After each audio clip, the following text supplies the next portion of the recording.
First of all, thank you all for welcoming me here. I'm not actually from UCLA. This is the first time I've been here. So it's an awesome campus. It's beautiful. I'm actually representing two schools. Let's see if I get this right. Uh-oh. Is that right? Keep going. Okay. I'm actually representing two schools here today. One is San Jose State University, which is where I work and teach. And the other one is University of North Carolina at Greensboro, where in about a month, I will officially have my doctorate. So thank you for the doctor title a little early. So I'm representing both those schools today. What you're going to see here in hopefully 10 minutes, I'm going to try to keep it short. Yes, academics talk a long time, is the last 4 years of my life. Basically, I've lived and breathed and done this for about 4 years, this particular project. What we're looking at with older adults is they are the least active demographic in the United States. So as we get older, we get less active. We sit more. Some of that has a lot to do with disease and disability, our aging bodies. Things hurt more. It's harder to do things. When we're looking at older adults, what do we define that as? If I said an older adult, what age would you tell me? 65, I heard 95. Some of my initial research called 40-year-olds older adults. Now, I'm over that, so I was kind of really not happy. But when we're looking at this, I'm talking about the 60, 65, and older, okay, just to give us a definition of what that means. So that population, as we go into the 70s now, we're looking at 35% are telling us that they're not active enough, or they're not doing anything other than getting up in the morning, doing their normal daily routine. They're not going out and taking a walk. As we get older, that number gets bigger and bigger. We know with martial arts we're active. Most of us here are, right? Do you ever just go out and stand on the mat and do nothing? No, right? We're moving, we're active. So my idea was, how can we take this population that is not active, that's suffering from many different health conditions, and get them on our mats, get them on our training floors to not only be active, but to gain the benefits that we've all gained from being there. We all know it's not about the physical movements most of the time. It's about the other things that come with it. So what I did is I looked at, this was my hypothesis, I'm getting technical here, but participation in a modified 12-week martial arts program will positively affect strength, endurance, balance, and self-efficacy in those over 60. We used 60 because we wanted a little bit bigger of a group for this work. And so, do you agree that maybe for you, some of these things have had positive outcomes? Has your strength gotten better? Has your endurance gotten better? Has your balance gotten better? I think we all can agree to that. The problem is the research was only showing this with younger participants, with athletes already, with tournament competitors. Nobody was looking at older adults, and the studies that were looking at older adults were not giving you any ideas on how to modify it. Think about a 90-year-old, maybe a frail 90-year-old. Would you have that person maybe do a running jump front kick across the room? Now, there's some that probably could, right?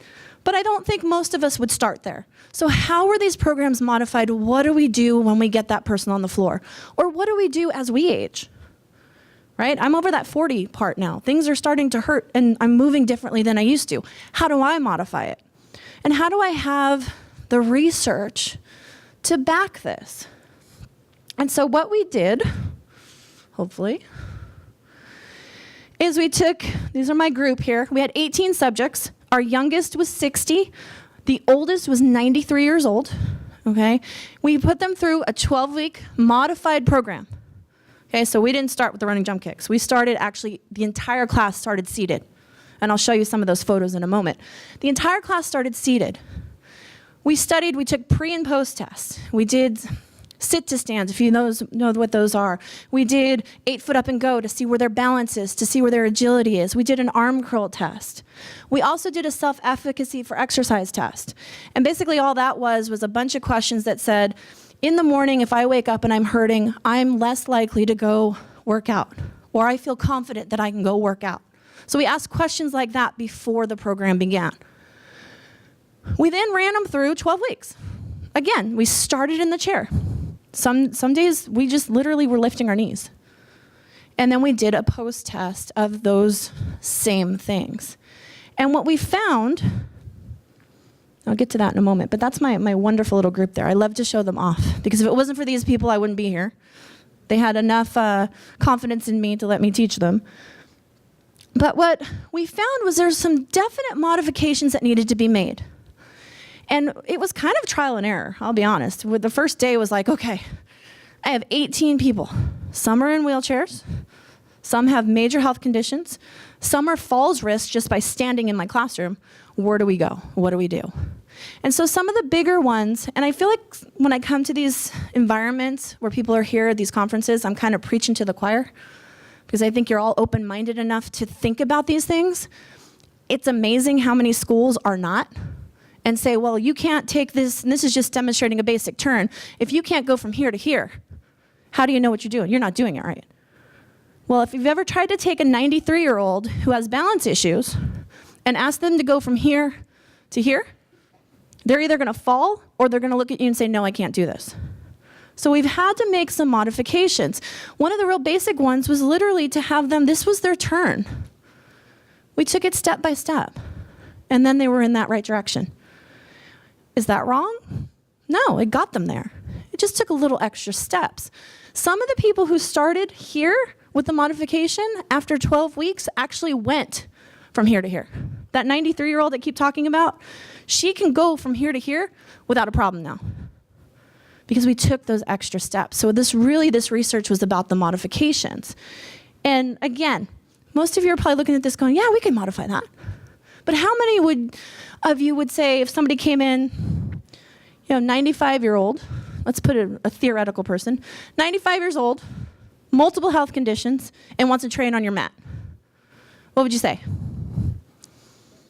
Some of you say sure, some of you go like, oh, okay, we'll say yes, but now what? Right? Because I think we're all open-minded to do that. So this project was really to give us some basis of what can be done. There's a lot of martial artists out there who are afraid to work with older adults because they're afraid they're going to hurt them. I have friends who've known me forever and know what I do and have told me I can't do that, I'm going to hurt them. And so the idea of this project was to start a baseline.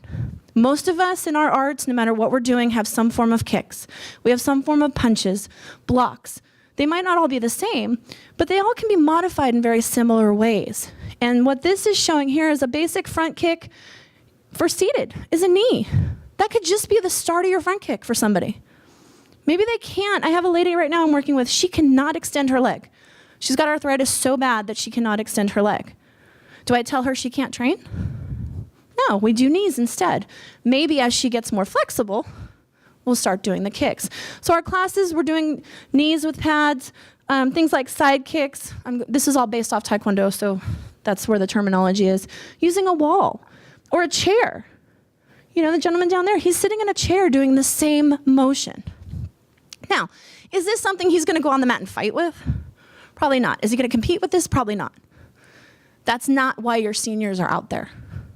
They're out there for the health. They're out there for the camaraderie. They're out there for the social aspects of our training. Same with round kicks, right? Same idea, sitting from a chair. Making sure that that person is not going to get hurt. If it ever hurt them, we didn't do it, or we found ways to go around it.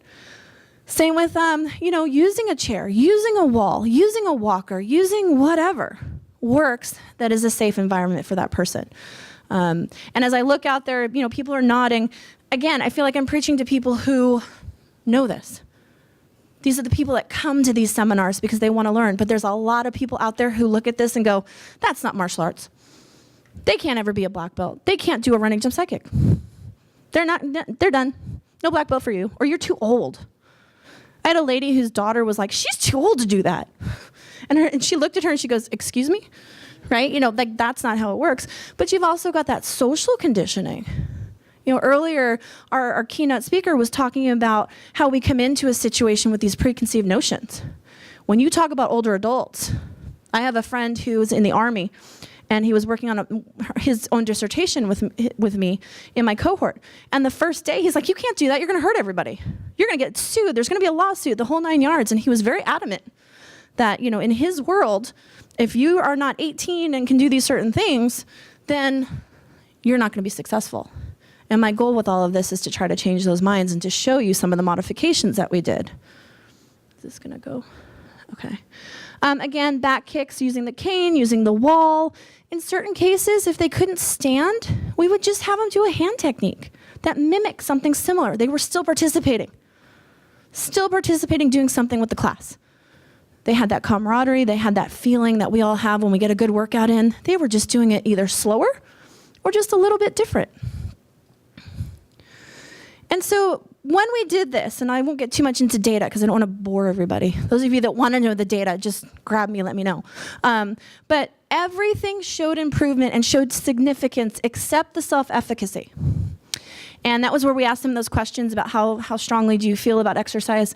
And the only reason we could figure out why it didn't is, number one, 12 weeks is really short to measure self-efficacy. The second is there was a lot of confusion on the survey. Nobody said anything about the first time, but when they filled it out the second time, they're like, we're not sure we filled this out right. And it was the same thing. So we think that was part of the problem. Everybody showed major significance. Balance showed significance, strength, endurance, the whole 9 yards. The other thing that was amazing is we had a 100% retention rate and 0 injuries, which I was blown away by. None of the research that I read or looked at had that. And to me, it just showed that the modifications were working. Even those simple things, they were working. People were coming to class. I had people come to class that were like sick, and they're like, we're not going to miss this. I'm like, you need to take a day off. It's okay. And so it's really been a wonderful experience for me to share this with you all, even though, I keep saying preaching to the choir. But the results to me were like, oh my gosh. And I didn't run any of the tests myself. I had a research assistant. So I didn't see any of this until the very end. So I had I didn't know who had what scores. I didn't let that kind of do anything to my thought process while I'm teaching. Because even if we say there's no bias, there's always that little underlying part in the brain. So I didn't know any of that. And so I think it's just a step forward for us to show that this population certainly can benefit, and they should. If we go back to what we're saying about older adults being that least active demographic, well, not every older adult's going to want to be a martial artist. But if we just take a little percentage of that, and they're like, well, that's activity I might be able to do, then we're going to start lowering that inactivity level. It's going to take a while, but we're going to kind of put a dent into that.